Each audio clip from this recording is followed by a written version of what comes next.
अलंकापुरी पुण्यभूमी पवित्र, तिथे नांदतो ज्ञान राजा सुपात्र.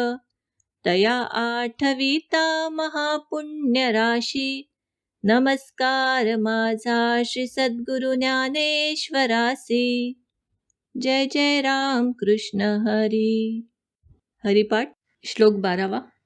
तीर्थव्रत नेम भावे विण सिद्धी, वायांची उपाधी करिसी जना. भावबळे आकळे एरवी नाकळे, करतळी आवळे तैसा हरी. पारियाचा रवा घेता भूमीवरी, यत्न परोपरी साधन तैसे. ज्ञानदेव म्हणे निवृत्ती निर्गुण, दिधले संपूर्ण माझे हाती. माऊली म्हणतायत, अंतःकरणात भगवंत प्रेम नसेल तर तीर्थयात्रा, व्रतवैकल्ये, नेमधर्म इत्यादी साधनांनी भगवंतांची प्राप्तिरूप सिद्धी मिळत नाही. हे माणसा, हे तुझे सर्व प्रयत्न व्यर्थ आहेत. हातावर ठेवलेला आवळा जसा स्पष्ट दिसावा, तसा भावबळाने भगवंत स्पष्ट दिसू लागतो, कळू लागतो. त्याखेरीज अन्य कशानेही कळत नाही. जमिनीवर पडलेला पाऱ्याचा कण उचलून घेण्याचा कितीही प्रयत्न केला तरी तो उचलून घेता येत नाही.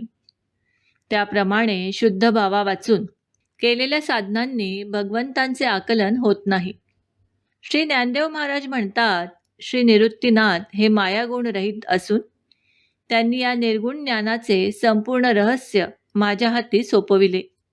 त्यामुळे भगवत स्वरूपाचे मला आकलन झाले. तीर्थयात्रा करणे, अनेक प्रकारची व्रते, उपवास करणे, प्रातः स्नान, विशिष्ट वस्तू खाणे किंवा सोडणे यांसारखे नियम करणे ही सर्व वेगवेगळ्या शास्त्रांनी ईश्वर प्राप्तीची साधने म्हणून सांगितली आहेत. परंतु अंतःकरणात जोपर्यंत भगवंतांविषयी निस्सीम प्रेम नसेल तोपर्यंत यंत्रवत केलेल्या अशा प्रकारच्या साधनांचा काहीही उपयोग नाही. माऊलींनी ज्ञानेश्वरीच्या 9व्या अध्यायात ही कर्मे कशी करावीत याविषयी स्पष्ट दिग्दर्शन केले आहे.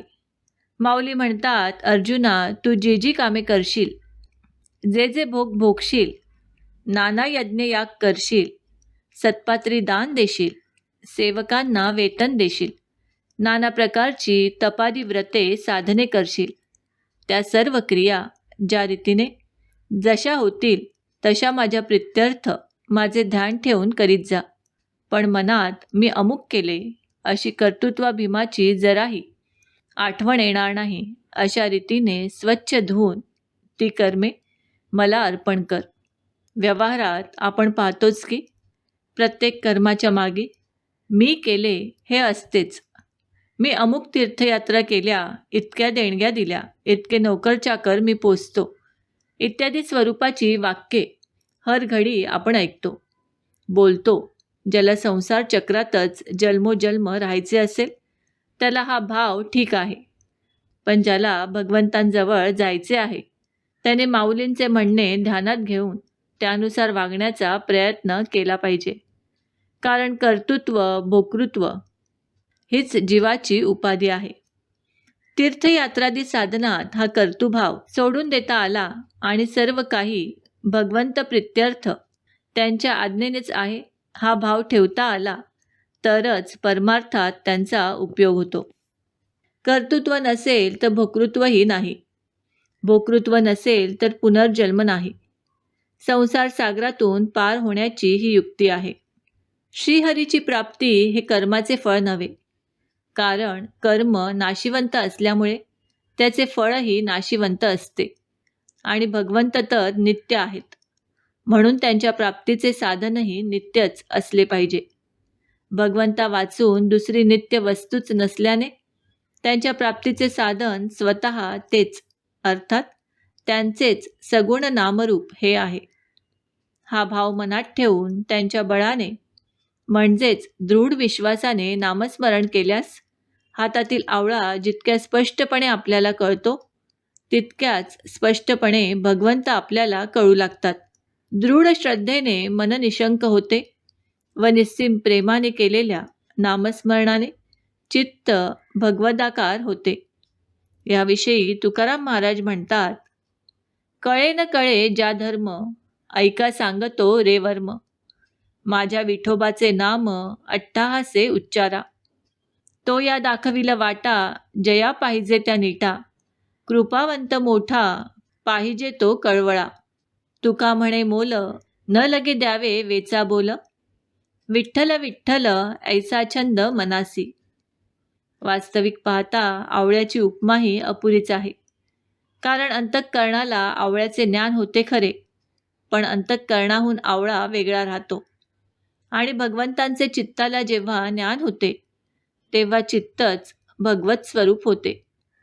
इतक्या प्रत्यक्षपणे भगवंतांचे ज्ञान होते. जमिनीवर पडलेला पारा उचलायला गेलो तर तो उचलता तर येतच नाही, उलट त्याचे बारीक बारीक कण विखरून जातात.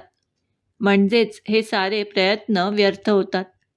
तसेच तीर्थयात्रा, व्रतवैकल्यादी साधनांसाठी खूप कष्ट करावे लागतात. पण तेथे भगवत प्रेम नसेल तर हे सर्व प्रयत्न व्यर्थ ठरतील. अनेक जण तर ही साधने सकाम भावनेनेच करतात. काहींनी निष्कामपणे केली तरी त्यामुळे चित्तशुद्धी होते, पण भगवंत प्राप्ती होत नाही. भक्ती हा एकच भगवत प्राप्तीचा मार्ग आहे. भक्तीत अहंकाराला मुळीच स्थान नाही. जेथे अहंकार उत्पन्न होतो तेथे भगवंत राहत नाहीत.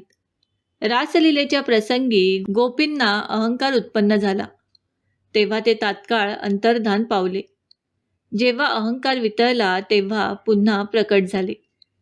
इतर साधनात साधन वेगळे व साध्य वेगळे असते, पण नामस्मरणाच्या साधनात साधन व साध्य एकच श्रीहरी आहे.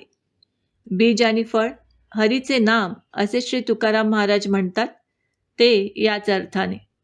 श्री ज्ञानदेव महाराज म्हणतात, माझे सद्गुरू निवृत्तीनाथ निर्गुण म्हणजे माया गुणांनी रहित असून त्यांनी सगुण साकार रूपातच स्वतःची गुणातीत स्वरूपस्थिती संपूर्णपणे मला प्राप्त करून दिली.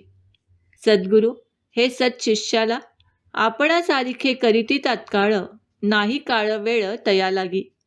म्हणजे ते सत्शिष्याला तात्काळ स्वस्वरूपाची अर्थात परब्रह्म स्वरूपाची स्थिती प्राप्त करून देतात. अशी परमानंदाची स्थिती श्री निवृत्तीनाथांनी आपल्याला प्राप्त करून दिली, असे सांगून त्यांच्याविषयीची कृतज्ञता माऊलींनी व्यक्त केली आहे.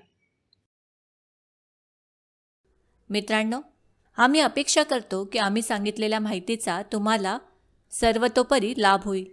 माहिती आवडली असल्यास ही माहिती तुम्ही मित्रपरिवाराबरोबर शेअर करा. आणि अजूनही जर तुम्ही दिव्य संस्कृती या चॅनलला सबस्क्राईब केलं नसेल तर आमचे नवनवीन व्हिडिओ पाहण्यासाठी चॅनलला आजच सबस्क्राईब करा. धन्यवाद.